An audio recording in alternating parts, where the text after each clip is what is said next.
Manipurda amukta thokidriba mawangda tha asigi manga nungmaijing nimki nungthilda len yauna sukhiba kanba nongle nungsina paksana amang ata thuan ki pungda kilometer yankai manga rongi sangda sitkhiba kanba nongle adana marum oiraga Manipurgi tampaki jila singkhaktada natana singi jila kharadasu paksana amang ata thuan ki Kakching jila gi yangdongi mafam amada braja tarakpadagi phamda thabak suriba nupa amasiki yum lising tara manga sani panom akanban len yawa nongle nungsit aduna amang ata thuan ki yum ayamagi jingasing len hutpadagi awaba mayokna ki lengak nasu khudakta tengbangi thabak madam sana lokhat ki thokriba amang ata adugi yenglaga mege tang tarukka tareka mai tampam sangsing thonglon ki Manipurgi Mukhyamantri Shri Nongthambam Biren Singh na lupa koti taruka lakh marfu tarage santhang State Disaster Response Fund dagi kaithoktuna awa anan nanglaba singda tengbang pinaba Deputy Commissioner singgi khuthangda yahon ki len yauna sitkhiba kanba nongle nungsit aduna tampaki jilla Imphal East Imphal West Kakching Thawbal amadi Bisnupurda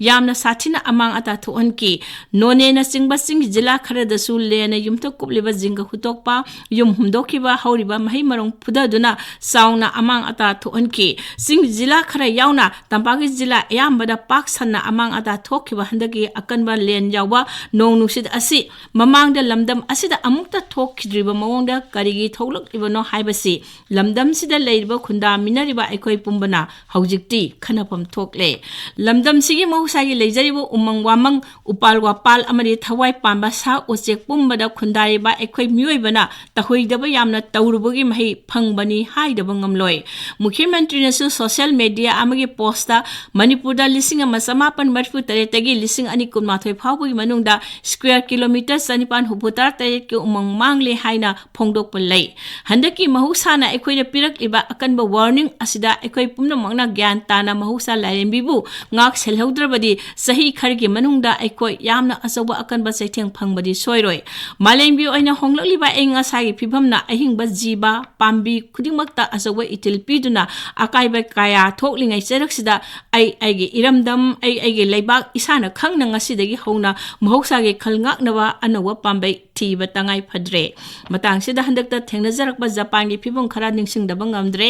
handake April 18 dagi May 10 phawa Bharatiya Dalit Sahitya Academy Nai Delhi gi makhada leiba Manipur masagi luploi tara marina malemgi aniswa lanjauda Hiroshima amadi Nagasaki da atom bomb thadabadagi singam nangamdana laikhidraba singda hikat lekat tambagi khongjat amada saruk yajarui mihut kangbu aduna Japangi Tokyo Hiroshima Nagasaki Fukuoka Osaka na singba tongan mafam singda chatki Japan singi lamni saluba mafam khara asida leihoriba singjau sing amatada hauriba pambi amatta miyoiba amatta na yakai thingaibagi mami urakte singmai amatta su kokthokte singdu uwana pikthan hawi hauriba uwa sing adu yengbata mitta nungaiba phawi highway natraga train gi lambi semba matamda singdu tunnel hulaga sumdring phawrga chatli singi nakal da kakpa yawrba su retaining wall phajana challi mathakta su thak thak naina semlaga concrete khajindana singmai dagi lekhom marik amatta chentha halakte kabham kairak su yokna a singdon yongna semlaga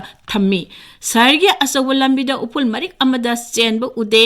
awangba building parengi nakal da leiba footpath adu foot tara dagi tara mangarom pai footpath ka lambiga taina famda phajakraba upambi mayam pareng thai ureng masu manba tagat tekba mana singdu awubada nunga heli lambigi medianda asat palai ngakta ningthi jana thai maru oina lei masugi azalea na namna hawi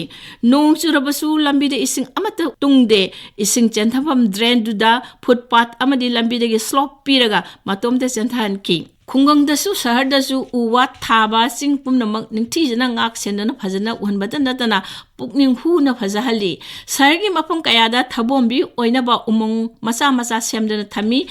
umang laigumba laifam sing pakumba mafam dadi upal wapal yamna marang kaina hobada natana lai mayam ama thaduna yengba lakliba singi pukning nunga hali phajabagi phajaba ngakta uhali sahardami ayamba khongna sathali zebra crossing phajana sijinai lanai gai thawbagi masing pangyam yamde public transport system phajana lei aduna bus natraga train ayama chatle wakana ngangna de saharda khuseng Mahousaga punmin na haliba matau adu araiba natte magi singsang singdi phajabagi phajaba ngaktana thalli Japan mahusabu aduki matik phajana yokchai ngakchai amaga thajanai sahi kaya sangna samlaklaba phajabani aikhoi gi singmai dadi karibu hairugani ayamana maru ikokokle maru koklaba singmai singdana mahusa lairimbiga kapinabagi pi chadum duna kilomuk chawal len olakpara hangdaba ngamde Kanada tainaruni Kanada wakaluni chingmai na maru kokpagi sangde sahi amadagi mathangi sahi amada asum hengalakle hojikti